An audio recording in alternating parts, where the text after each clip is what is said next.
Nii, tervist, mina olen Tuuli Erm, töötan regionaalhaiglas füsioterapeudina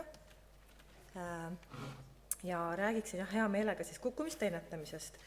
Et osteoporootiliste luumurdude vältimises on siis kukkumiste ennetamisel väga tähtis osa, kuid nagu me juba just kuulsime eelkõnelejalt, et siis teinekord see ei peagi olema kukkumine, et seda luumurdu saada, et see luumurd võib tegelikult juhtuda ka oluliselt väiksemast komistamisest või sellest.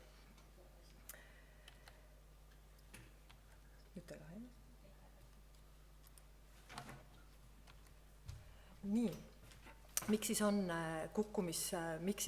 kukkumine nii tähtis, on sellepärast, et kukkumise oht loomulikult vanusega järjest suureneb, et mida vanemaks me saame, meie jõudlus väheneb ja oht kukkuda on järjest suurem.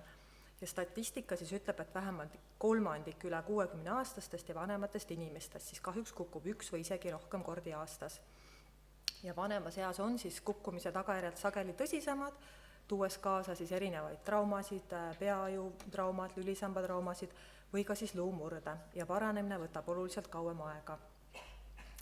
1/3 kuni pooled vanemaealiste kukkumised leiavad aset kodukeskkonnas, aga loomulikult võivad kukkumised aset leida igal pool, et kukkumised võivad aset leida külas olles, teatris käies, sportides, põhimõtteliselt igal pool, väga palju ka tänaval, eriti olenevalt ilmastikutingimustest ja kahjuks ka haiglas. Uuringud näitavad, et 3% patsientidest kukub haiglas ja seetõttu hoolimata sellest, et regionaalhaiglas on kukkumiste teemaga varasemalt ka tegeletud, siis viimased 4 aastat on meil eraldi töögrupp selle jaoks, kes tegeleb just sellega, et patsientide kukkumised haiglas juhtuksid võimalikult vähe, et need juhtuksid võimalikult väikeste tüsistustega. Just nimelt seetõttu, et kui patsient haiglas olles mingil muul põhjusel kukub, võib saada uue trauma, mis pikendab omakorda haiglaravi, suurendab komplikatsioonide riski ja seetõttu ka tervishoiukulusid.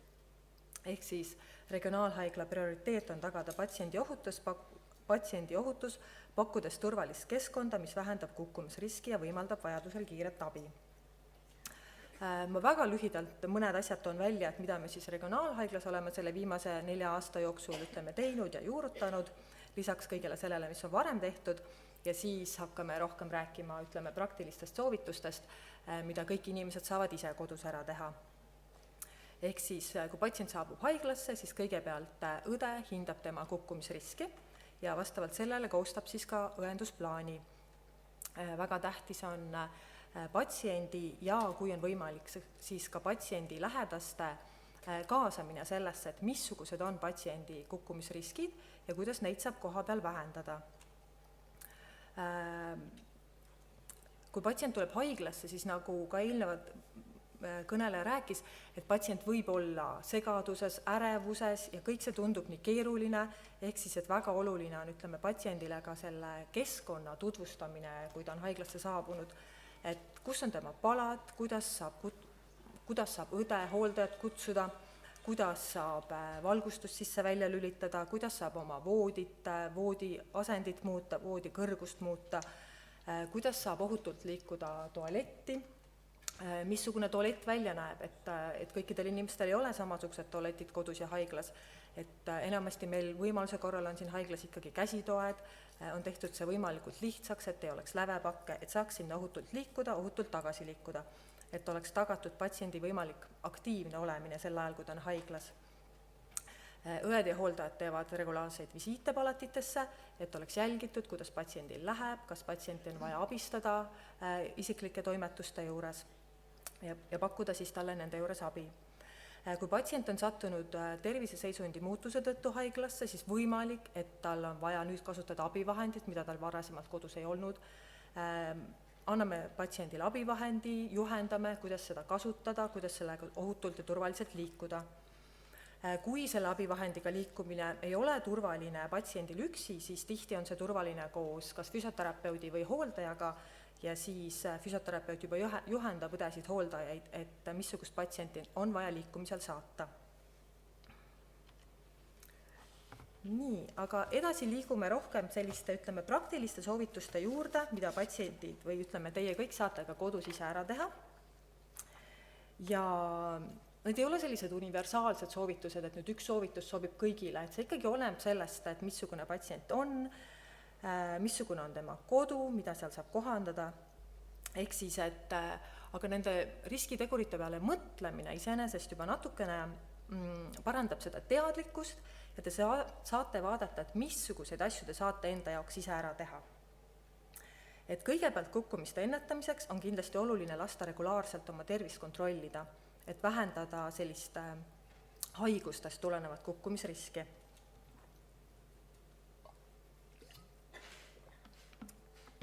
Teiseks on oluline püsida füüsiliselt aktiivne, mis tähendab, et iga päev võiks liikuda vähemalt 30 minutit ja lisaks aeroobsele koormusele võiks lisada nädalasse ka harjutusi, jõuharjutusi, venitus- ja tasakaaluharjutusi, et hoida oma lihasmassi ja lihaste jõudlust.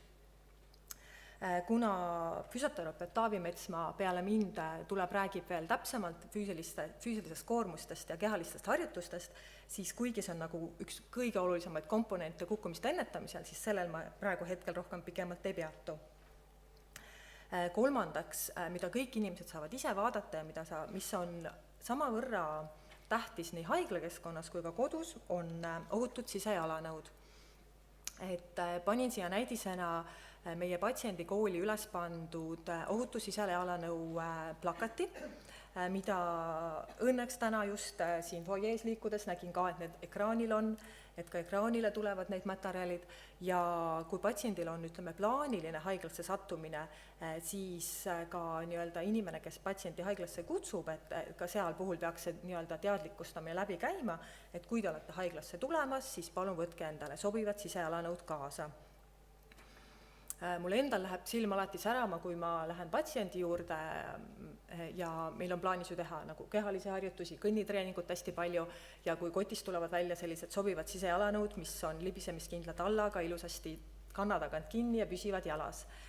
Et siis mul on alati väga hea meel, sest ma tean, et me saame kohe oma treeningutega pihta hakata ja ma ei pea ootama sihukest 1-2 päeva, mis võtab tavaliselt aega, kui ma võtan lähedastega ühendust, et need jalanõud sinna kaasa tuua.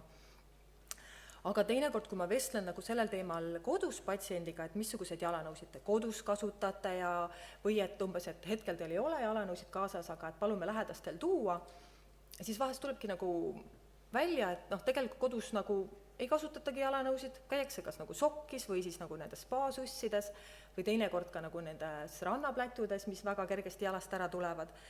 Et ma julgustan kõiki kindlasti tähelepanu pöörama sellele ka koduses keskkonnas, et missugused on teie jalanõud, kas nad püsivad hästi jalas ja kas nad pigem toetavad seda, et te ei kukuks või võivad teinekord ka nagu põhjustada selle kukkumise just nimelt sellepärast, et needsamad kurikuulsad spaasussid, need tegelikult kuluvad väga-väga kiiresti, umbes nädalaga vähemalt täiesti nagu kasutuskõlbmatuteks. Nii, lisaks kukkumisriski suurendavad ravimite kõrval- ja koostoimed.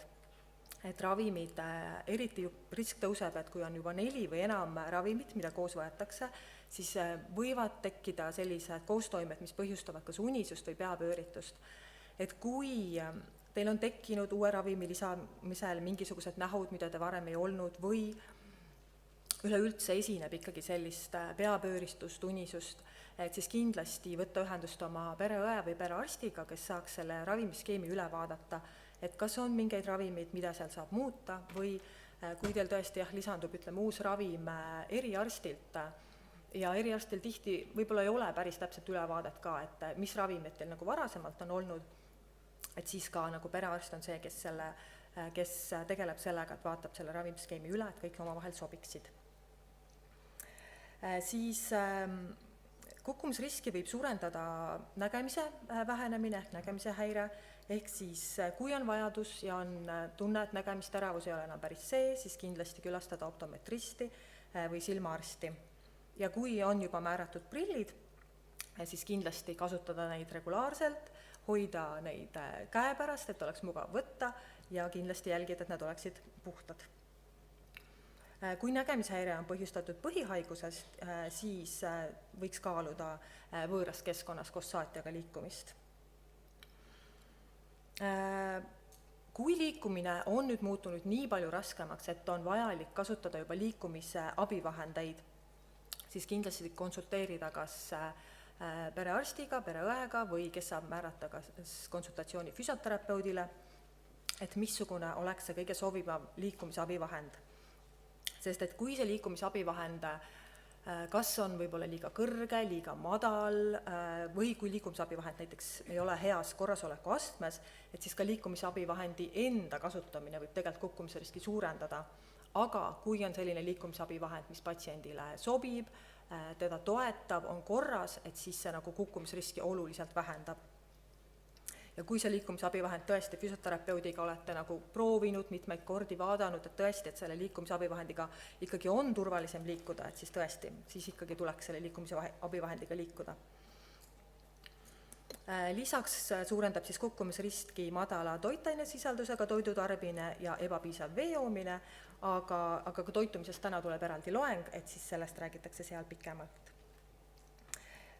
Ja viimaseks see, et ära tarvita alkoholi, et alkoholi tarbimine kindlasti suurendab kukkumisriski.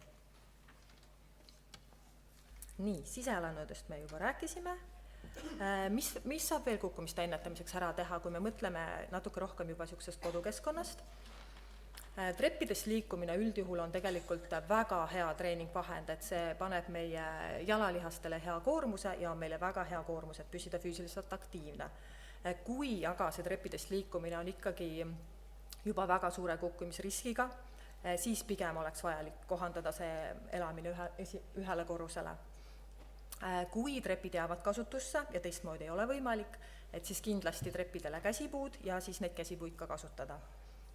Ja trepivalgustus pigem võiks olla siis nii lülitatav siis nii ülalt kui alt või siis praegu on ka väga kenad niisugused automaatsed valgustused, mis lähevad ise põlema, kustuvad mingi aja pärast ära.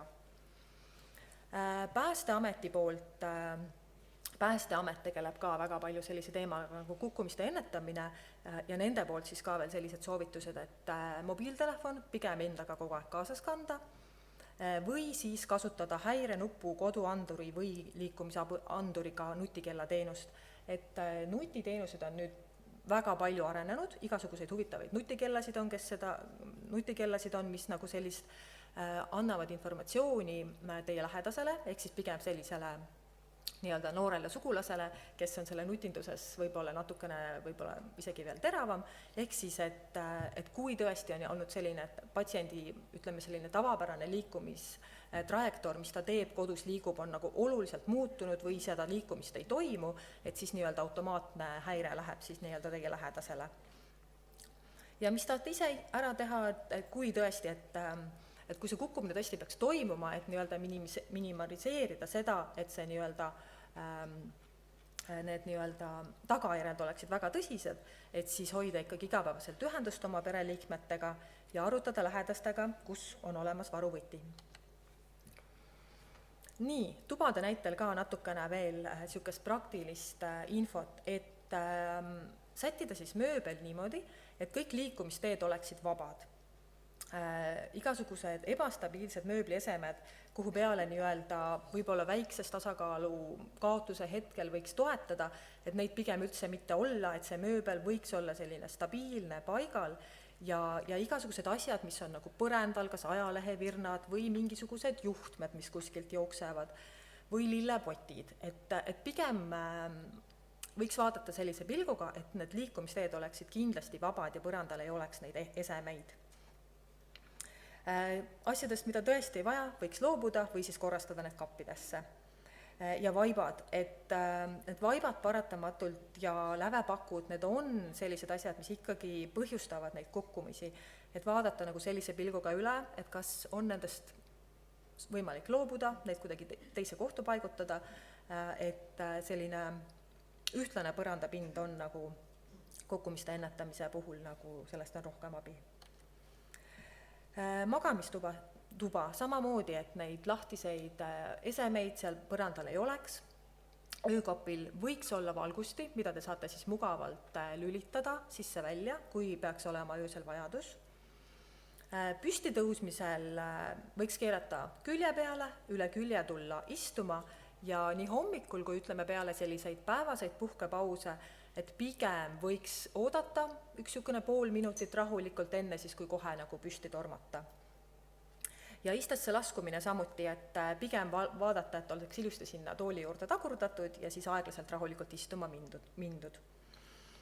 Et kuigi seistes riietumine on meil väga hea tasakaaluharjutus noortele ja täisealistele inimestele, siis vananedes pigem ma arvan, et tuleks ikkagi jääda pigem selle juurde, et me riietume istudes. Köögi puhul ja sama kehtib ka vannitoa puhul, et kui meil läheb vedelikke maha, siis me peaksime need koheselt ära koristama, et selle libeda põranda peale ei tekiks libisemist. Enam kasutatavad esemed võiksid olla käepärasel kõrgusel, ehk siis, et mitte väga madalal ja mitte ka väga kõrgel, et need oleks mõnus kätte saada.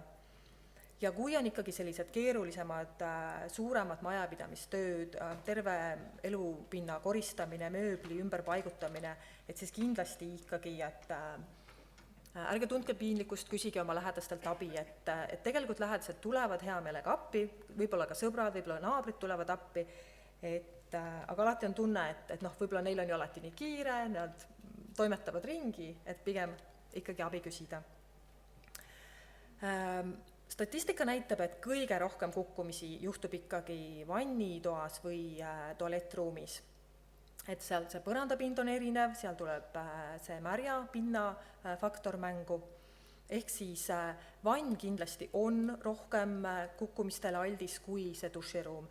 Ja kui seda duširuumi on võimalik kohandada selliselt, et sinna ei pea nagu üle serva astuma, vaid et see oleks võimalikult samal tasapinnal, et siis oleks tegelikult kõige parem.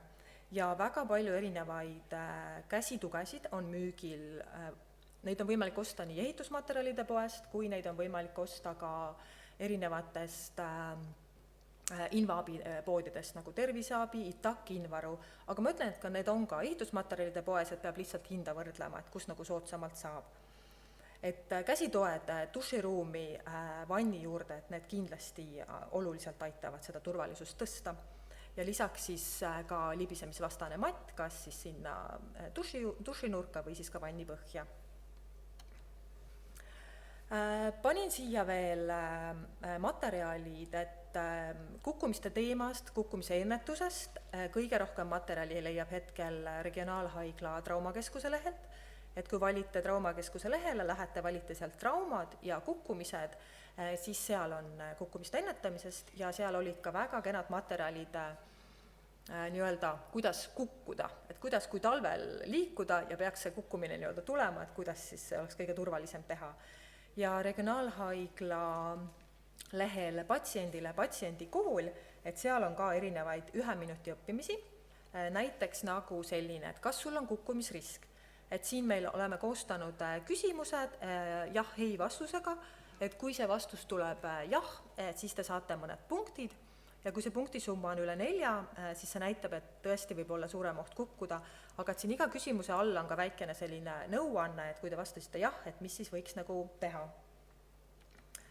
Lisaks leiab seal materjali, kuidas kukkudes tõusta püsti põlvede abil ja käte abil.